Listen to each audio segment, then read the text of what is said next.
नमस्कार। आज हम किसानों के हालात पर नज़र डालेंगे और मैं आपके साथ राजश्री, और समझने की ये कोशिश करेंगे कि अन्नदाताओं के सीने में आखिर इतना रोष क्यों है। ये भी कहा जा रहा है कि मशालें ले चल पड़े हैं लोग मेरे गांव के, अब अंधेरा जीत लेंगे लोग मेरे गांव के। जी हाँ, एक बार फिर किसान अपनी आवाज़ बुलंद कर रहे हैं। गांवों और शहरों से किसान सड़क पर आकर सरकार के खिलाफ हल्ला बोल कर रहे हैं। दिल्ली चलो का नारा बुलंद हो गया है। पंजाब और हरियाणा के शंभू बॉर्डर पर डटे किसानों के जत्थे ने दिल्ली कूच का प्रयास किया, लेकिन शंभू बॉर्डर पर पुलिस ने बैरिकेड्स लगाए थे, जिसके कारण यहां पहुंचे प्रदर्शनकारी किसानों को रुक जाना पड़ा। पुलिस ने प्रदर्शनकारियों को तितर-बितर करने के लिए आंसू गैस के गोले भी दागे। हरियाणा और पंजाब पुलिस अलर्ट है। शंभू बॉर्डर पर सिक्योरिटी बढ़ा दी गई है। वहां नए सिरे से बैरिकेडिंग कर दी गई है। जाली, कैमरे और लाउड स्पीकर तक लगाए गए हैं। अंबाला जिले और खनौरी बॉर्डर पर धारा 144 लगा हुआ है। ऐसे में अगर यहां पर 5 से ज्यादा लोग इकट्ठे होते हैं तो उन पर कार्रवाई की जा रही है।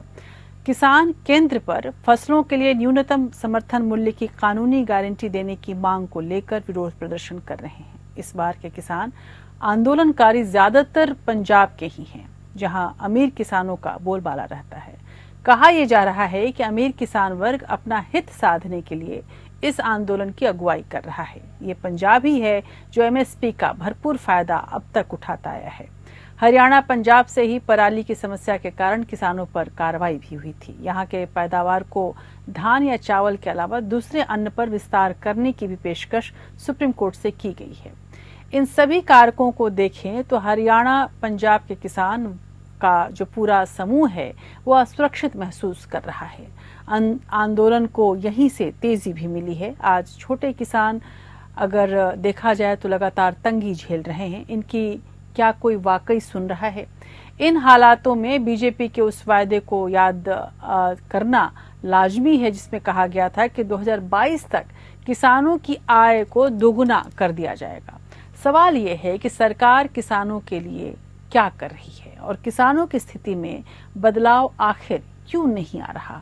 इन सवालों के परिप्रेक्ष्य में आज हम विशेष में किसान आंदोलन को समझने की कोशिश करेंगे। हम अन्नदाताओं को दिए सियासी वादों, दावों और योजनाओं के आंकड़ों को तमाम कसौटी पर परखेंगे।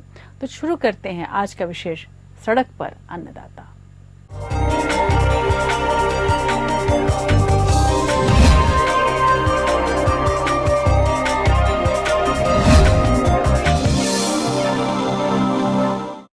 किसानों ने एक बार फिर से दिल्ली का घेराव कर लिया है। शंभू बॉर्डर पर करीब 10,000 किसान जमा हैं। इन्हें रोकने के लिए हरियाणा ने दोनों बॉर्डरों पर अर्धसैनिक बलों की 29 कंपनियां तैनात की है। शंभू बॉर्डर पर दिल्ली कूच के लिए निकले पंजाब के किसानों को हरियाणा के किसान संगठनों ने अपना साथ नहीं दिया है। किसान नेताओं का कहना है कि मांगों का समर्थन तो वो करते हैं, लेकिन आंदोलन में साथ नहीं है। वहीं सरकार का कहना है कि सरकार सभी कृषि उपजों को न्यूनतम समर्थन मूल्य पर खरीदेगी।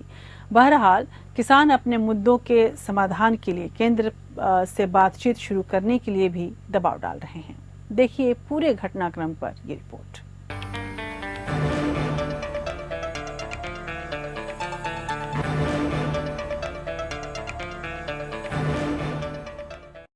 किसानों के आंदोलन ने एक बार फिर रफ्तार पकड़ ली है। यूपी के बाद अब पंजाब के किसानों ने मोर्चा खोल दिया है। पंजाब के किसान अपनी मांगों के लिए फरवरी से शंभू बॉर्डर पर मोर्चा लगाकर बैठे हैं। अब किसान पैदल दिल्ली जाने पर अड़े हुए हैं। शंभू बॉर्डर पर 12 मांगों को लेकर धरना दे रहे किसान जत्थे के रूप में दिल्ली की ओर निकले, लेकिन हरियाणा पुलिस ने इन्हें किसी भी कीमत आगे नहीं बढ़ने दिया। शंभू बॉर्डर पर किसान और पुलिस आमने सामने दिखे। दिल्ली जाने की मांग पर अड़े किसानों को देखते हुए हरियाणा पुलिस ने एहतियात के तौर पर शंभू बॉर्डर पर 7 स्तरीय बैरिकेडिंग कर दी। साथ में धारा 144 भी लगा दी गई। बैरिकेडिंग के तौर पर दीवार, लोहे की कीलें और कटीले तार शामिल रहे, लेकिन किसान बैरिकेडिंग तोड़ दिल्ली जाने पर तुले हैं। 10% भूखंड देने की मांग और आंदोलन में गिरफ्तार किसानों को रिहा करने समेत तमाम मांगों को लेकर जेल भरो आंदोलन चल रहा है।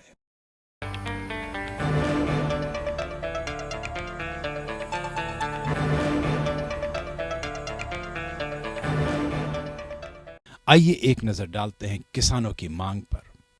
एमएसपी गारंटी को कानून बनाया जाए, स्वामीनाथन आयोग की रिपोर्ट पर कीमत तय हो, किसानों का कर्ज माफ हो, भूमि अधिग्रहण अधिनियम 2013 दोबारा लागू हो, विद्युत संशोधन विधेयक 2020 रद्द किया जाए, लखीमपुर खीरी कांड के दोषियों को सजा मिले, आंदोलन में मारे गए किसान के परिवारों को मुआवजा मिले।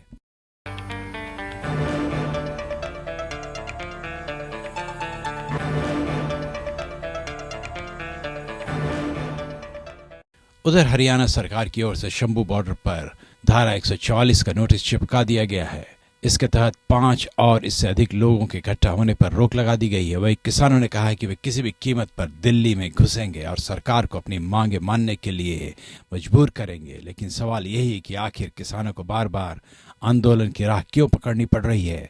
सरकार क्यों नहीं किसानों की मांग पर कोई स्थायी समाधान ढूंढ पा रही है?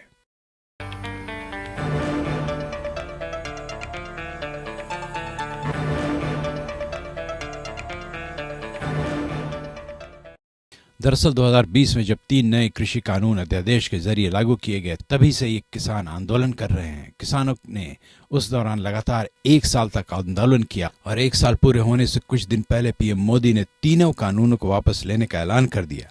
हालांकि इसके बाद भी किसान नहीं माने। किसान संगठनों ने एमएसपी पर तभी से किसानों का आरोप है कि उस दौरान सरकार ने वादा किया था कि वह सभी फसलों की एमएसपी पर गारंटी देंगे और आज तमाम मांगों को लेकर किसान एक बार फिर आंदोलनरत हैं।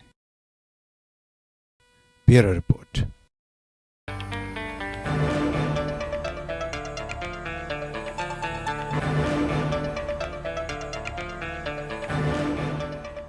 किसान एमएसपी के अलावा कृषि ऋण माफी, किसानों और खेतीहर मजदूरों के लिए पेंशन, बिजली दरों में कोई बढ़ोतरी नहीं, किसानों के खिलाफ पुलिस मामलों को वापस लेने और 2021 के लखीमपुरी खीरी हिंसा के पीड़ितों के लिए न्याय की भी मांग कर रहे हैं। भूमि अधिग्रहण अधिनियम 2013 को बहाल करना और 2020-21 में पिछले आंदोलन के दौरान मारे गए किसानों के परिवारों को मुआवजा देने का भी तमाम मांगे, ये सब इस पूरे आंदोलन का हिस्सा है।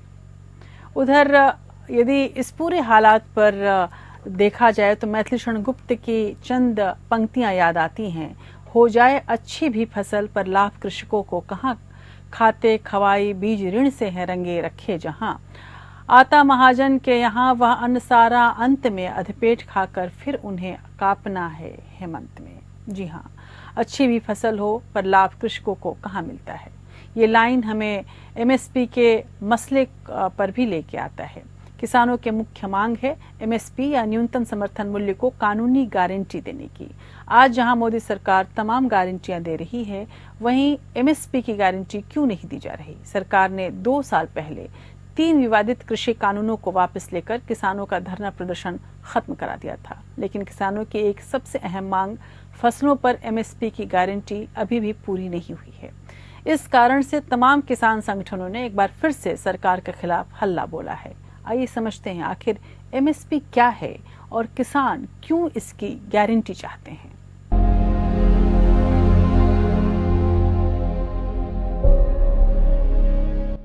एमएसपी का मतलब होता है मिनिमम सपोर्ट प्राइस।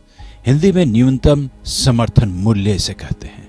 यह किसानों के फसल की कीमत होती है जिसे सरकार तय करती है। देश की जनता तक पहुंचने वाले अनाज को पहले सरकार किसानों से एमएसपी पर खरीदती है, फिर सरकार इस अनाज को राशन व्यवस्था या अन्य सरकारी योजनाओं के तहत जनता तक पहुंचाती है। इसके अलावा उम्मीद की जाती है कि सीधे बाजार में भी बेचने पर किसानों को फसल का दाम एमएसपी से कम नहीं मिले। इस तरह किसानों को फसल की सही कीमत मिलती है और बिचौलियों के शोषण से वे बचते भी हैं। किसानों के हित के लिए एमएसपी की व्यवस्था 5 दशक से चली आ रही है। अगर कभी फसलों की कीमत बाजार में किसी कारण गिर भी जाती है, तब भी भारत सरकार उस फसल को एमएसपी पर ही खरीदती है। इससे किसानों को नुकसान नहीं होता है। सरकार हर साल रबी और खरीफ की फसलों की कीमत तय करती है। ये MSP commission for agriculture cost and price की सिफारिश पर तय की जाती है। कमीशन फसलों की लागत और फसलों की पैदावार के आधार पर कीमत तय करके सरकार के पास सिफारिश भेजता है। सरकार इन सुझावों पर चर्चा के बाद एमएसपी की घोषणा कर देती है। हर फसल पर एमएसपी नहीं दिया जाता है। एमएसपी के दायरे में सिर्फ 23 फसलों को रखा गया है, जिनमें अनाज की 7, दलहन की 5, तिलहन की 7 और 4 कमर्शियल फसलें शामिल हैं। इनमें धान, गेहूं, मक्का, जौ, बाजरा, चना, मसूर, उड़द, मूंग, तुअर, सरसों, सोयाबीन, जूट, कपास, सूरजमुखी, गन्ना आदि जैसे फसल शामिल हैं। हर साल फसलों की बुवाई से पहले ही एमएसपी तय हो जाता है। बहुत से किसान एमएसपी देखकर ही फसलों की बुआई का फैसला करते हैं। फसल तैयार हो जाने के बाद सरकार अलग अलग एजेंसियों के माध्यम से एमएसपी पर अनाज खरीदती है। इन अनाजों को गोदाम में जमा किया जाता है। इसके बाद मांग के अनुसार देश या विदेशों में भेजा जाता है। एमएसपी तय करते वक्त इस बात का ध्यान रखा जाता है कि किसानों को उनकी लागत का कम से कम 50% मुनाफा हो जाए, लेकिन असल में नहीं होता है। कई बार किसानों को मजबूरीवश एमएसपी से कम कीमत पर फसल बेचनी पड़ती है, क्योंकि एमएसपी सिर्फ एक पॉलिसी है, कानून नहीं। ऐसे में किसान अदालत में जाकर अपना हक नहीं मांग सकता। एमएसपी हमेशा फसल की एक फेयर कवरेज क्वालिटी के लिए दिया जाता है, यानी जब फसल की अच्छी क्वालिटी होगी तभी उसकी एमएसपी पर खरीद की जाएगी, वरना नहीं। ऐसे में अगर सरकार ने एमएसपी पर गारंटी दे दी तो उस फसल की क्वालिटी अच्छी है या नहीं, यह कैसे तय किया जाएगा? और अगर फसल तय मापदंडों पर खरी नहीं उतरती तो उसका क्या होगा? दूसरा, अन्य फसलों को एमएसपी में शामिल करने से पहले सरकार उसका बजट भी तय करेगी। ये सब एमएसपी से जुड़ी पेचीदगियां हैं, जिससे लेकर सरकार को फैसला लेने में हिचकिचाहट हो रही है। Bureau report.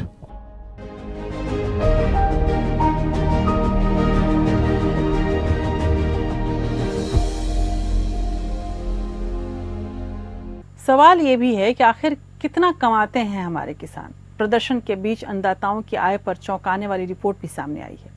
National bank for agricultural and rural development या NABARD की एक रिपोर्ट में किसान परिवारों की आय के बारे में चौंकाने वाले खुलासे किए गए हैं। इसमें बताया गया है कि 2021-22 में प्रति किसान परिवार सभी स्रोतों से औसत कमाई सिर्फ 13,661 रुपये है, जिसमें से वो 11,710 रुपये खर्च करता है। किसानों की आय की गणित पर आइए एक नजर डालते हैं।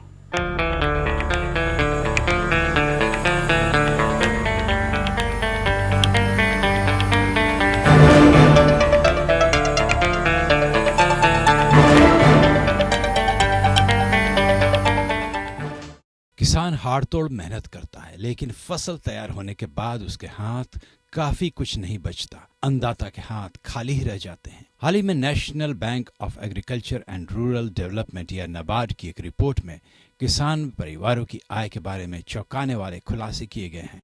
इसमें बताया गया है कि 2021-22 में प्रति किसान परिवार सभी स्रोतों से औसत मासिक कमाई सिर्फ 13,661 रुपये है, जिसमें से वो 11,710 रुपये खर्च कर देता है। यानी किसान परिवार महीने में सिर्फ 1,951 रुपये बचत कर पाता है। अगर रोजाना की बात करें तो ये सिर्फ 65 रुपये होगा। चौंकाने वाली बात यह है कि कुल इनकम में खेती की कमाई का हिस्सा महज 4,476 रुपये है। यानी किसान परिवारों की कमाई में खेती का हिस्सा महज 33% ही है। इसका मतलब यह है कि किसान परिवार खेती से रोजाना 150 रुपये भी नहीं कमा पा रहे हैं।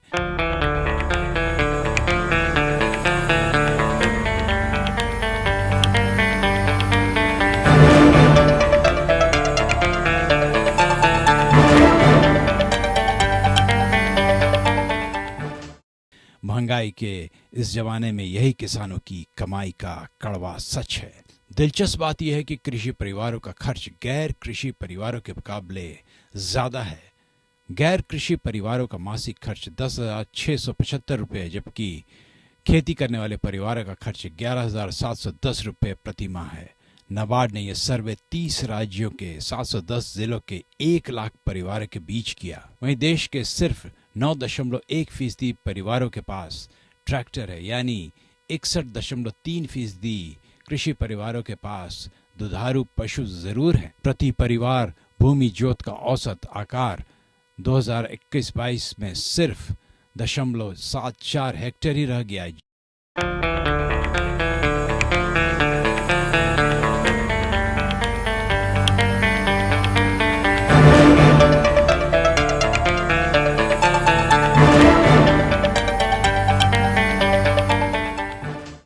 जो 2016-17 में 1.08 हेक्टेयर था। कहीं न कहीं किसानों की कम कमाई के पीछे घटती जोत भी एक फैक्टर है। बहरहाल नाबार्ड की रिपोर्ट बता रही है कि देश के 55.4% कृषि परिवार कर्जदार हैं। हर कृषि परिवार पर औसतन 91,231 रुपये का कर्ज है।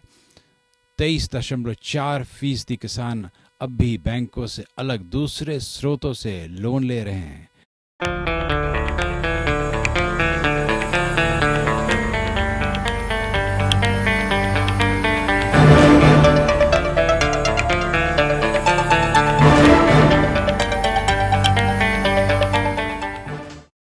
कहीं न कहीं बीजेपी और कांग्रेस दोनों के नेताओं ने किसानों का भरोसा तोड़ा है। जो वादे किए गए उसे निभाया नहीं गया, जिसकी वजह से किसान परिवारों के आर्थिक हालात इतने खराब हुए।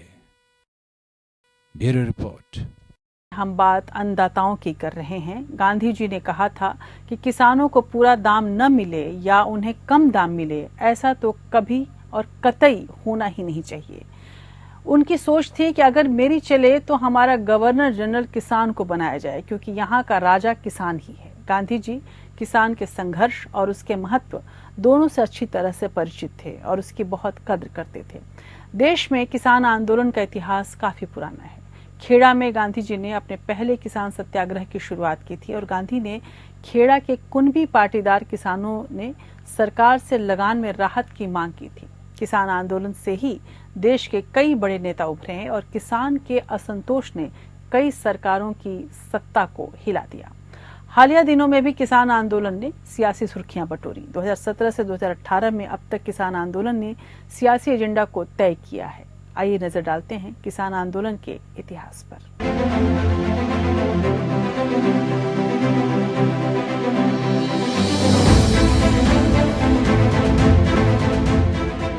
कृषि आंदोलन की कहानी बकायदा इतिहास के पन्नों में दर्ज है। भारतीय कृषि आंदोलन उस समय शुरू हुआ जब ब्रिटिश साम्राज्य ने भारत में कृषि तंत्र लागू किया। किसान इसकी चपेट में आए और शोषित हुए।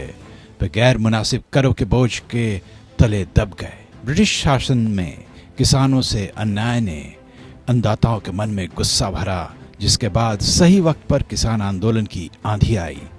भारत में 1859 से किसानों के आंदोलन की शुरुआत हुई। कृषि संबंधी समस्याओं के खिलाफ अंग्रेज सरकार से लड़ने का मन किसानों ने बनाया।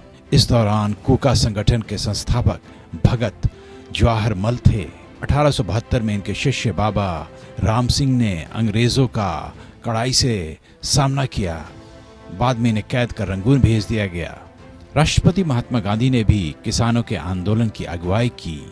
बापू के आंदोलन की शुरुआत चंपारण के नीला किसान और गुजरात के खेड़ा के किसानों की समस्याओं से हुई।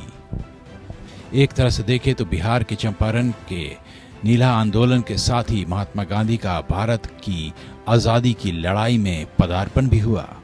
अंग्रेजियों की नीति से सबसे ज्यादा किसान प्रभावित हुए, इसलिए आज़ादी के पहले भी कृषि नीतियों ने किसानों को आंदोलित किया। 1857 के सिपाही विद्रोह असफल होने के बाद विरोध का मोर्चा किसानों ने ही संभाला, क्योंकि अंग्रेजों और देसी रियायतों के सबसे बड़े आंदोलन उनके शोषण से उपजे थे। भारत में जितने भी किसान आंदोलन हुए उनमें से ज्यादातर अंग्रेजों या फिर देश के उस समय के हुक्मरानों के खिलाफ हुए और उन आंदोलनों ने शासन की चूल्हे तक हिला दी।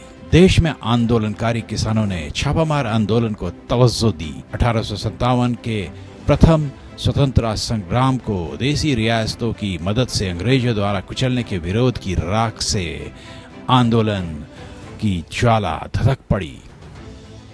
विभाजित बिहार के झारखंड में भी आजादी के दौरान टाना भगत ने 1914 में आंदोलन की शुरुआत की थी। ये आंदोलन लगान की ऊंची दर और चौकीदारी के विरुद्ध था। वर्ष 1918 के दौरान गांधी के नेतृत्व में खेड़ा आंदोलन की शुरुआत हुई। ठीक इसके बाद 1922 में मेड़ंता बंधुओं यानी कल्याण जी और कुंवर जी के सहयोग से बारदोली आंदोलन शुरू हुआ। हालांकि सत्याग्रह का नेतृत्व वल्लभ भाई पटेल ने किया। होम रूल लीग के कार्यकर्ताओं के प्रयास और मदन मोहन मालवीय के दिशा निर्देश में फरवरी 1918 में उत्तर प्रदेश में किसान सभा का गठन किया गया। ठीक इसके बाद 1922 में मेड़ता बंधुओं के सहयोग से बारदोली आंदोलन शुरू हुआ। स्वतंत्रता संग्राम के दौरान किसानों ने भी अपनी आवाजें उठाई और अपने हक के लिए संघर्ष किए। गांधी जी के नेतृत्व में चले किसानों ने आंदोलन को एक नया आयाम दिया और स्वतंत्रता संग्राम को मजबूती दी। इस दौरान किसानों ने ब्रिटिश सरकार के खिलाफ अलग अलग तरीके से असहमति जाहिर की और अपने अधिकारों की रक्षा के लिए संघर्ष किया। 1900 के दशक के बाद भारत में किसान आंदोलन ने समग्र राष्ट्रवादी आंदोलन में बड़ी भूमिका निभाई। गरीब किसानों को उनके अधिकार और स्वतंत्रता संग्राम में उनकी भूमिका के बारे में जागरूक किया गया। किसानों ने ब्रिटिश सरकार द्वारा लगाए गए अनुचित कर और गलत शासन की नीतियों के खिलाफ संघर्ष किया। असहयोग और अहिंसा के जरिए उन्होंने अंग्रेजों को घुटने पर ला दिया और अंततः विजयी हुए। Bureau report. गांधी जी खेती और किसान के जीवन से इतने प्रभावित थे कि कई बार आजादी की लड़ाई के दौरान जब उन्हें किसी कागज पर अपना व्यवसाय लिखना होता था तो वे खुद को किसान बताते थे। गांधी जी ने किसानों के जरिए ही ब्रिटिश साम्राज्य को हिलाया था। बिहार की नील किसानों की दुर्दशा से वे सामाजिक हकीकत समझ पाए थे और उससे जागे थे। सबसे पहले ब्रिटिश साम्राज्य की तानाशाही किसानों पर ही दिखी थी। कृषि आंदोलन की शुरुआत में ब्रिटिश सरकार के खिलाफ लड़ा गया। आज भी किसान सरकार से लड़ रहा है। हालांकि किसान लड़ रहा है लेकिन सरकार अपनी है। दुर्भाग्य इसी बात का है कि अब ब्रिटिश की सरकार नहीं है, अपनी सरकार से भी किसान को लड़ना पड़े, ये उस देश का दुर्भाग्य ही है। इतना ही नहीं, कुछ फांसी पर लटक चुके, कुछ हो रहे अब तैयार, अन्नदाता की सुनो पुकार। ये चंद पंक्तियां किसानों की स्थिति को जाहिर करती हैं। सामाजिक सुरक्षा के लिहाज से देश ने हरित क्रांति की कई मंजिलें तय करके देश को आत्मनिर्भर तो बना दिया गया, लेकिन कृषि पर दबाव बढ़ने से सभी किसानों के लिए खेती लाभकारी व्यवसाय नहीं रहा। भारत के 52% खेतों में सिंचाई की सुविधा आज भी नहीं है। छोटे और मध्यम दर्जे के किसानों के लिए खेती फायदे का सौदा नहीं है। किसान खेती के पेशे को छोड़ रहे हैं और कर्ज की मार से किसान बिलबिलाकर आत्महत्या कर रहे हैं। ऐसे में सरकार के सारे दावों पर सवाल उठना लाजमी है। किसान आत्महत्या क्यों करते हैं? इसके पीछे क्या कारण है? बाढ़, सूखा, कर्ज, उपज में कमी, इन तमाम कारणों के अलावा सामाजिक दबाव, सरकारी दबाव, ये सब कुछ ऐसा माहौल बनाता है जो कि ये हमें साबित करता और ये बताता है कि तमाम किसान आत्महत्या करने के लिए मजबूर हो जाते हैं। इसके अलावा पीड़ित किसान केवल ऐसे ही नहीं, इसके अलावा भी कई कारण हैं जिसकी वजह से वो परेशान रहते हैं, लेकिन कर्जा मुख्य वजह होता है। विभिन्न राजनीतिक दलों के नेता कई सालों से सुधार का वादा करते आ रहे हैं, लेकिन बहुत कम बदलाव हुआ है। सरकारें बदली हैं पर किसानों के हालात नहीं बदले। फसल बीमा और ऋण माफी की योजनाओं को खराब तरीके से लागू किया गया है, जिससे किसानों को प्रभावी रूप से लाभ मिल ही नहीं पाया। 4 दिसंबर 2023 को नेशनल क्राइम रिकॉर्ड्स ब्यूरो द्वारा जारी किए गए आंकड़ों के अनुसार साल 2022 में 11,290 किसानों ने आत्महत्या की थी। 2022 में इसमें 3.7% की बढ़ोतरी हो गई। भारत में रोजाना 154 किसान मजदूर आत्महत्या कर रहे हैं और ये आंकड़ा बेहद गंभीर है।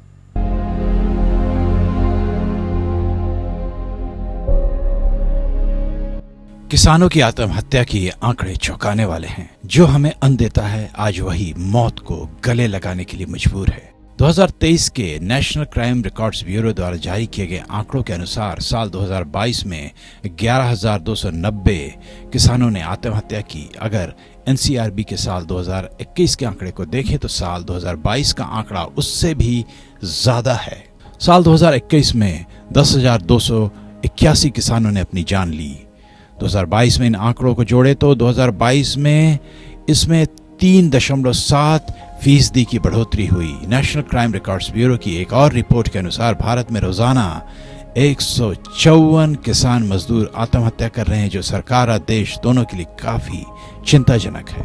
नेशनल क्राइम रिकॉर्ड्स ब्यूरो द्वारा जारी किए गए आंकड़ों में साल 2022 में 11,290 किसानों ने आत्महत्या की, जिसमें से 6,028 किसान दूसरे के खेतों में काम करने वाले खेतीहर मजदूर थे। वहीं 5,207 किसान जिन्होंने 2022 में आत्महत्या की, उनमें पुरुष किसान और महिला किसान दोनों ही शामिल हैं। आंकड़ों को देखें तो इनमें 4,999 पुरुष किसान शामिल हैं, तो वहीं 208 महिला किसान शामिल हैं। राज्यों के हिसाब से देखें तो महाराष्ट्र, कर्नाटक और आंध्र प्रदेश में सबसे ज्यादा किसानों ने आत्महत्या की। इनमें से 4,248 महाराष्ट्र में, 2,392 कर्नाटक में, तो वहीं 917 किसान आंध्र प्रदेश में सुसाइड की। जहां कई राज्यों में आत्महत्या के काफी केस बढ़े, तो भारत के कुछ राज्यों में इनमें बेहद बेहतरी आई और वहां किसानों की आत्महत्या का एक भी मामला नहीं आया। इन राज्यों में वेस्ट बंगाल, बिहार, उड़ीसा, उत्तराखंड, मिजोरम, गोवा, मणिपुर, त्रिपुरा, चंडीगढ़, लक्षद्वीप और पुडुचेरी जैसे राज्य शामिल हैं। जाहिर है कि सरकार की नीतियों में कोई तो कमी है, जिसके कारण अन्नदाता को फांसी के फंदे में झूलना पड़ रहा है। Bureau report.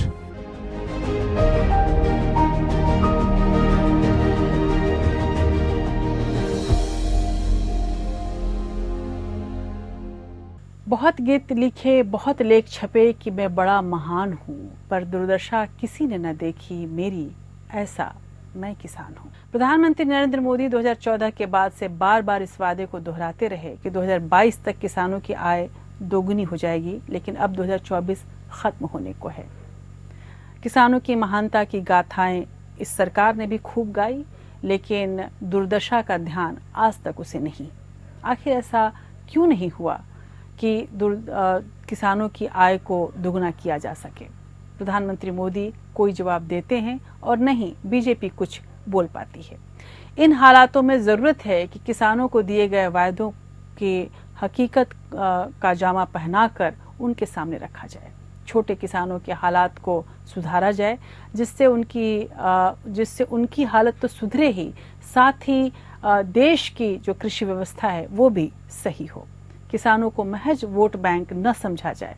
हर चुनाव से पहले किसानों को रेवड़ियां बांटकर उन्हें भुला दिया जाता है और यही मुख्य वजह है कि किसानों की समस्या खत्म नहीं हो रही।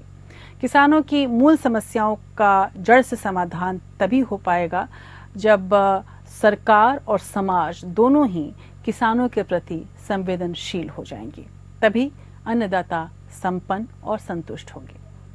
पर क्या ये सब कुछ केवल सपना है या वाकई हकीकत में हम देख पाएंगे कि भारत के किसान सुखी, संपन्न और संतुष्ट हैं? इस उम्मीद में आज बस इतना ही। नमस्कार।